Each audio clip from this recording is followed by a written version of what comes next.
ప్రభువైన యేసుక్రీస్తు నామములో ప్రార్థనా ధూపము వీక్షిస్తున్నటువంటి మీకందరికీ క్రీస్తు పేరట వందనాలు తెలియజేసుకుంటూ, ప్రియులారా, ఈరోజు రాధా మనోహర్ దాస్ ఇతడు హైందవ సంస్థలో లేక హైందవ ప్రచారకర్తగా తిరుగుతూ సంచరిస్తూ ఊరు వాడవాడలో తిరుగుతూ, అంత మాత్రమే కదా, ఛానల్లో తిరుగుతూ కేవలము తన మతాన్ని చాటి చెప్పకుండా క్రైస్తవుల్ని, క్రీస్తుని, బైబిల్ని దూషిస్తూ బూతులతో ఆయన ప్రవచనాలు చెప్తా ఉంటాడు. మనకందరికీ తెలుసు అతడు ఎంత ద్వేషిస్తాడో, దూషిస్తాడని. అయితే ఏ ఛానల్కి వెళ్ళినా అతడు చెప్పేదంతా ఏంటంటే బూతులే. అది కూడా బైబిల్ మీదే బూతులు తిడతా ఉంటాడు. వాళ్ళ మతాన్ని గురించి ఇంతవరకు దాదాపు 10,000 వీడియోలు ఆయన చేసి ఉండొచ్చునేమో కానీ, ప్రతి వీడియోలో కూడా దూషించడానికే పెట్టుకున్నాడే కానీ బైబిల్ని బొకడా బైబిల్ అని, భూతు పుస్తకం అని, యేసుక్రీస్తుని గురించి అవహేళన చేయడము, మేకులు పీక్కోలేని వాడని, 2 చెక్కలు వేయించుకున్నవాడని, యేసుని ఎట్లా కన్నదో అని చెప్పి దూషిస్తున్నటువంటి పరిస్థితి. లారీ ప్రక్కన మేరీ అని కూడా ఆయన టైటిల్ పెట్టి వీడియోలు చేసినటువంటి కార్యాలు ఉన్నాయి.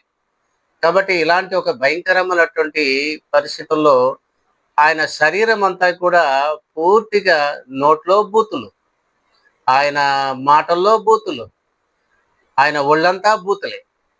బైబిల్ని కూడా ఎట్లా చూస్తాడంటే, మనుషులు చేసినటువంటి తప్పిదాలని దేవుడు బైబిల్లో రాసి పెట్టాడు. మనుషులు చేసినటువంటి పొరపాటుల్ని దేవుడు బైబిల్లో రాయించాడు. అయితే ఈయనకి చదివేటప్పుడు అది బూతుగానే కనబడుతుంది.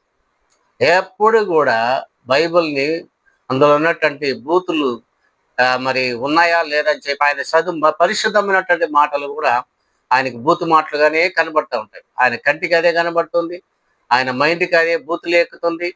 బైబిల్ ఒక మాట రాయబడింది, హృదయం నిండి ఉన్నది నోరు మాట్లాడునట. హృదయంలో ఏదైతే నిండి ఉందో అదే నోరు మాట్లాడుతుంది. ఈయన హృదయం అంతా కూడా ఆయనకు బూతులే నిండి ఉన్నాయి. ఎక్కడ పోయినా ఒక ఛానల్ దగ్గర స్త్రీలు ఉంటారు, లేడీస్ యాంకర్లు ఉంటారు. వాళ్ళు ఈయన్ని అట్లా కీ ఇచ్చి, బొమ్మకి కీ ఇచ్చి పరిగెత్తారు చూడండి, అట్లా ఈయన కీ ఇచ్చి వదిలేస్తారు. ఈయన బూతులే బూతులు, బూతులే బూతులు, బూతులే బూతులు చెప్పుకుంటూ వేరే ఏదైనా ప్రశ్న ఒకటి అడిగితే డైవర్షన్ చేసి తప్పించుకొని పారిపోతాడు. కాబట్టి ఇతను ఒళ్ళంతా నిలువెత్తన బూతులతో ఉన్నటువంటి వ్యక్తి. ఈ అతని మీద కేసులు పెట్టినా కూడా ఈ ప్రభుత్వము వారి ముందుకొచ్చి రాజకీయంగా కూడా అతనికి పలుకుబడి పెట్టుకొని కేసులు ఏమి చేయకుండా తప్పించుకుంటున్నాడు.